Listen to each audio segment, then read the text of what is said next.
Welcome back to Games People Play. Play. That'll never not be funny.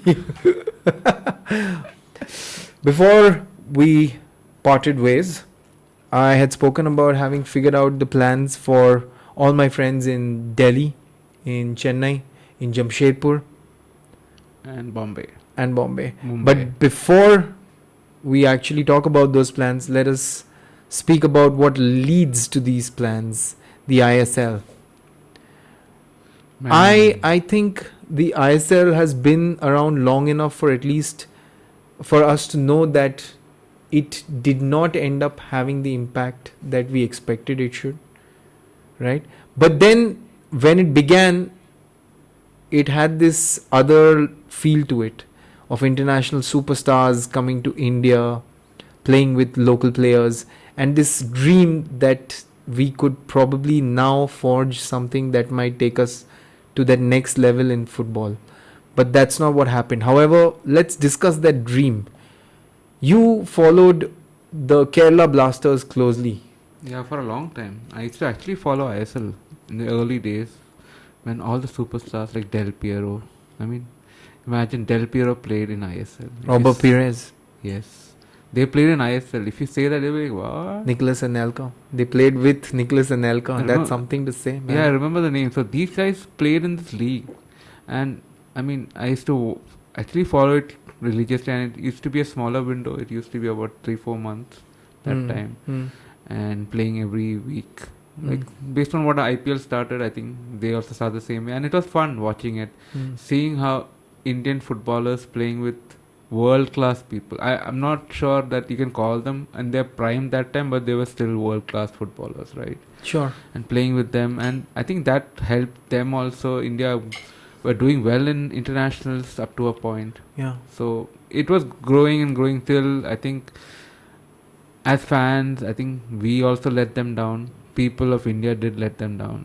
I mean, I don't know how to say it. Mismanagement happened, and it started dying slowly and slowly. And through the years, it's been sliding and dying a slow death till last year when it actually died for a while. Right? Yeah. There was a lot of controversy around it, and although I don't know the specific details of that, I think somewhere down the line, because it kind of combined with the Indian League, and because of that, both the leagues died simultaneously, which was what led to this downfall, this situation that we're in. But it's come back now, and that is a fantastic new development for the ISL. But what is really interesting is that if you actually look at it closely, it is a great opportunity for football as well, because Indian football especially, because uh, what FIFA is trying to do is apparently instill that league format which is there abroad across all places which have football. So there is a league and there is a relegation setup where you go to a next league, and these things were missing earlier. And what that does is it creates the possibility for your grassroots clubs to actually aspire to be in the biggest stage, at least on Indian football. Yeah, if you run well, you can get up there. Right now, it's like a closed loop. You said right. Yeah. But they're trying to open it, make it accessible. So, if you want to run a football team, you can go ahead, put some money, get some good people in, and Yeah. see whether you can get it to ISL. Yeah, I mean, as entrepreneurs, and especially the ones that are probably doing well, there is nothing better to invest in right now probably than football. I mean, sure, there might be better things, but nothing better for the soul, especially if you're a football lover. Yeah, I think. Yeah, because you said no, we also have to do our part. Yeah. It's not just like okay, Yeah. we need the product, but we also have to help create a great product. Right? Yeah. And I also feel that if we as people start following it a lot more, if we actually turn up to these events when they happen in our respective cities, I think it can create a community that actually lends itself to the football growth and the football itself helping the community become better. Because a lot of people that play football often come from very underprivileged backgrounds. They're not necessarily the ones with the best resources available to them. I remember there was a Bayern Munich story, one of those many stories of Indian youngsters going abroad, where one of the kids was actually a sex worker's son from Bengal. Oh wow. So I think that these kind of things have a very symbiotic relationship with the community. If you look at all the inspiring stories of football, of African footballers as well, you look at how the wealth that they earn from these European leagues is something that they instill back into their communities. And that is not the only path. There are many other paths that can come from us as fans, as investors, in terms of helping grassroots football grow. I mean, I'm just looking at the teams right now. I never thought possible that there would be a day when we would be talking in all seriousness of a team like Inter Kashi. You know, in Banaras you have a team that's called Inter Kashi.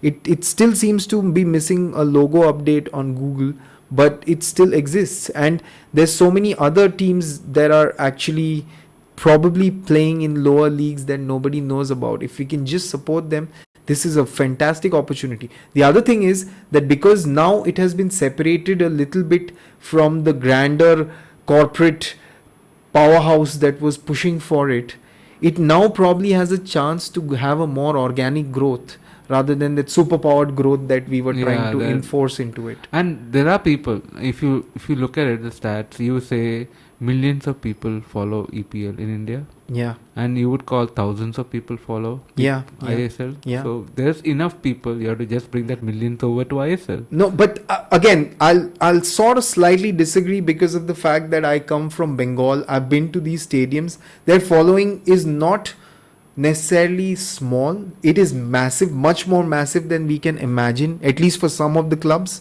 But for that to actually translate into something that is beneficial to the sport, that pipeline is somehow a little broken. It's not connected in a way in which, you know, the fans and their love and their passion is necessarily becoming something that is making the sport better, right? Somewhere down the line it has to go beyond that. You know, I'll give you an example. My friend has a child in Amsterdam, and he's an Arsenal fan, and he has already sent his child to the Ajax Academy where he's learning football. I mean, whatever that means in Europe, right? I cannot even imagine a parent saying that about their child for a local club's grassroots football team, even if there was one, right? It usually is a side thing. You know, my kid is also good at football, which is not to say that education needs to be put aside, not at all, but that thought process from fans that my child need not necessarily, like the same way that cricket happened here, right? That can happen to football as well. But we need to transfer this amazing powerhouse of population that we have to actually being able to create a sieve that finds the best talent. Right now, there might be Messis who are giving up the possibility of becoming footballers because a chartered accountancy job is available to them and they never ever retain that fire. Those kind of things happen. Those are real stories. You can never ignore the reality, the financial reality of it. And that's why it needs fans. So coming back to the plan that we were talking about, Punjab FC faces off against Mohammedan SC on Friday, the 3rd of April in Delhi. If you are, I'm quite sure that tickets right now would be really cheap because the ISL is still not popular enough. So it could be a date night, it could be a hanging out session with your friends, maybe just something different that you want to do in your city. Punjab FC, Mohammedan SC in Delhi, Jamshedpur, Mohun Bagan in Jamshedpur, and that is quite a face-off purely because of the fact that Mohun Bagan and Jamshedpur are 2nd and 3rd respectively in the ISL. Wow. So it's like, who gets to be second? Yes, they're tied on points. Yes, who gets to be second? Absolutely, yes. So that's a good match to watch. That's a terrific match to watch for folks in Jamshedpur. Goa is hosting Bengaluru, and Bengaluru has of late been a powerful team. Right after the Bengal teams, Bengaluru turns up at the 5th position. Bengal teams being Mohun Bagan, Jamshedpur and East Bengal. 5th place faces off against 6th place. Again, battle for the position because it's just 1 point separating the two of them. Yeah, So that's close enough. matches for actual table wins in a way. And now for your team that is right now in the second They're last playing position so bad. with just 1 point There's coming off always a one Man U draw in my in life. 6 games.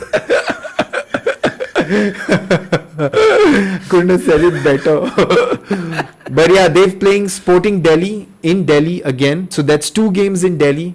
Either of which you can go for. One is on a Friday, the other is on a Sunday. Great weekend plans. Or you could go for both. There's Mumbai City that sits on top, a city that we both have a very close connection with, facing off against Odisha, who Bengalis will probably not like that much because they apparently have taken over the official ownership of the Rasgulla in terms of. But I actually thought it's from Bengal. Let's keep it as that. Let's perpetuate the myth. Let us not let Odisha win. Although I love my people in Odisha, they make some amazing food, man. It's Yeah, unbelievable. their achars are the best. Second best. And then you have Chennai facing off against Inter Kashi on Tuesday. That sounds like a fantastic game purely because of the fact that I get to say Inter Kashi. Wow. I think I'll make it a point to watch Yeah. one of these games at least. Yeah. I think I'll give you, and I'll let you know in the next podcast what I felt about it. Yeah, yeah. Because it's been a while since I've seen a whole ISL match. Yeah, yeah. And telecast is cheap. I don't even think you need a Hotstar subscription to watch. But please help grassroots football grow. And on that note, I think it's time to call it a night. Long night. Yeah, it was a long night. But it was a great night. It was a And- fantastic night. And yeah, once again, it's our first time, so Yeah. Be kind. yes, please. And we'll see you again. See you again. And that's it from us at